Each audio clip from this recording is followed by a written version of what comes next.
Hey guys, I'm back with another video. And today we have an Aeronite, not unboxing but a review. And here is the Aeronite itself. I'm not itself but like the box. And here's the Beyblade Aeronite and it comes with this, so that's cool. But before we start, consider hitting the like and subscribing because we have awesome content and it's like different every single time. Like sometimes we talk, sometimes we have like I will have more unboxing and Pokemon. So yeah, just consider hitting it because it'll support me. And I'll put the link in the description for Derpot and Fireball XD because yeah, that's what I do. And today we had a Pokemon pack, but I opened it, so it was a Darkness Ablaze.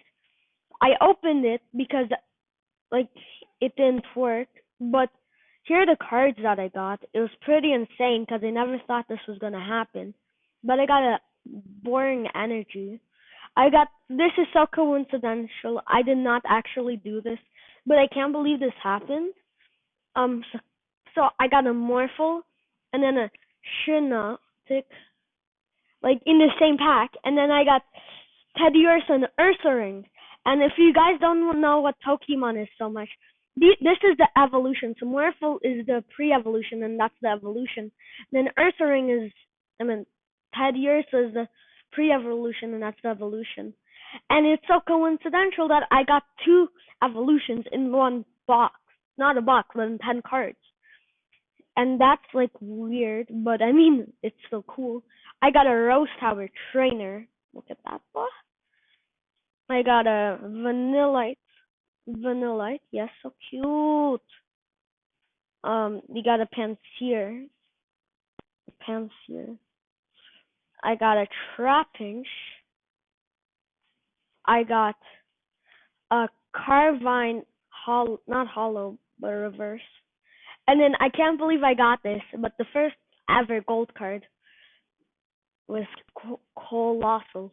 My first, no, I have training gold cards, but my first like Pokemon gold card is a Colossal. Hallelujah, hallelujah! Look how cool. When I was opening the pack up, like I saw something at the back, and I was like, "Oh my God, why am I so bad at opening packs? Because it's supposed to be a surprise." But I mean, I saw something gold. I was like, "Oh, it's probably gonna be a trainer." But I actually got a card, so that's so cool. So yes.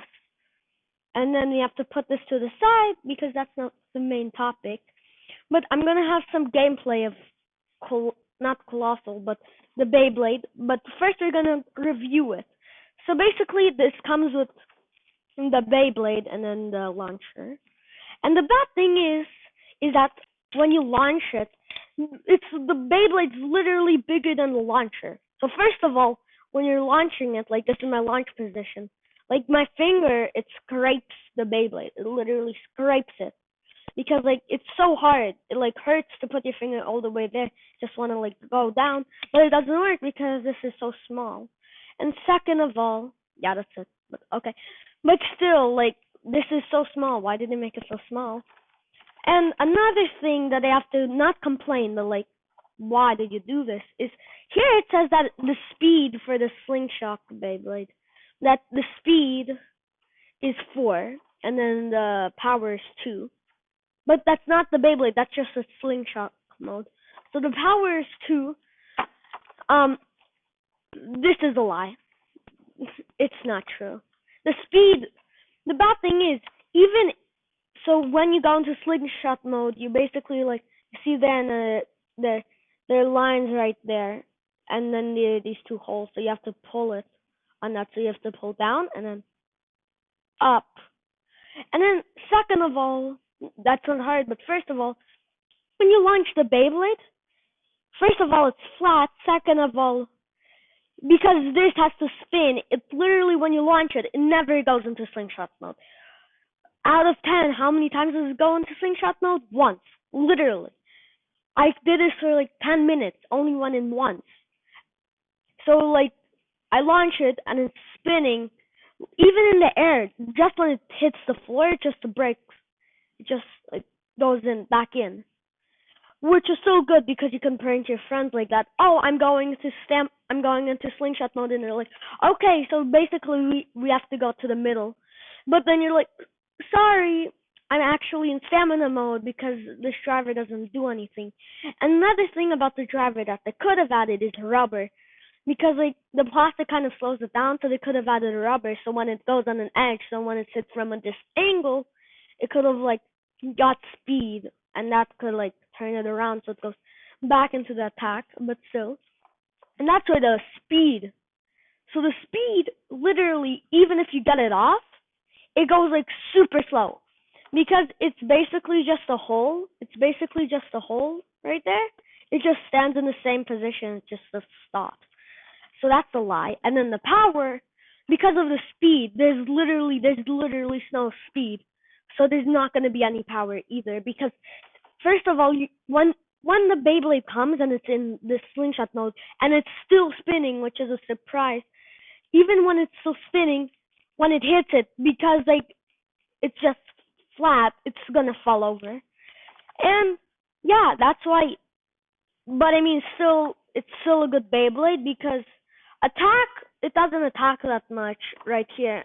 It never bursts. It only bursts once, and I had this Beyblade for like 3 or 2 months. It only bursts once. So this is true. Defense is kind of good, kind of bad. Agility, it's not a 5. It's kind of slow because it's so big with its metal and everything. And then stamina, and this is a big lie. It's not 11 stamina. Cause like it starts wobbling over because it's so heavy, and like it doesn't endure attacks. It just like falls over. But I mean, it's still pretty good. So if you're like playing with your friend who's gonna burst last, it's never gonna burst, and it's like barely bursts other Beyblades because it has no attack. It's just round, so it's never gonna burst any other Bey except if it's super weak. But yeah, that's literally it. And now you guys are gonna see some gameplay of this. But I mean, on a 1 to 10, I don't think, like, if you really like this Beyblade, I just bought it because I saw the colors and I loved it. But it's not that good because I mean it doesn't burst, so it's good in like tournaments. But because it's so big and fat, it wobbles over a lot, and it's like only stays up for 1 minute. So I wouldn't recommend buying this Beyblade. Get like a stronger Beyblade, like a Spryzen, not or Valtryek. But this, like, I mean, if you really like it, you can get it. But I mean, would not recommend it because another reason that I forgot to tell you is that when you see this, there's like that outer edge, which is really big. So when you try to put it on other Beyblades, it's like just as big as the disc. So that's bad because then it'll burst right away. And second of all, you can take this off, and then it's just like this breaking, like this super powerful thing, super powerful like metal thing. And then when it's like this, it's even more wobbly because it's so big right here because it's plastic, and it's like, and then here it's just metal and it's so small. So they had to add this, which makes it even worse. But I mean, still, I like it. I can't complain. It's one of my best Beyblades because it doesn't burst, but it doesn't burst out any other Beyblades. But still, it's. I mean, if you want to, you could buy it. But from me, it's like out of a 10, it's like a 5, I guess. A 5. I'll give it a 5.5. Okay, 5.5. And here we're gonna transition to some gameplay. Not gameplay, but like so you guys see how this looks in battle. So yeah.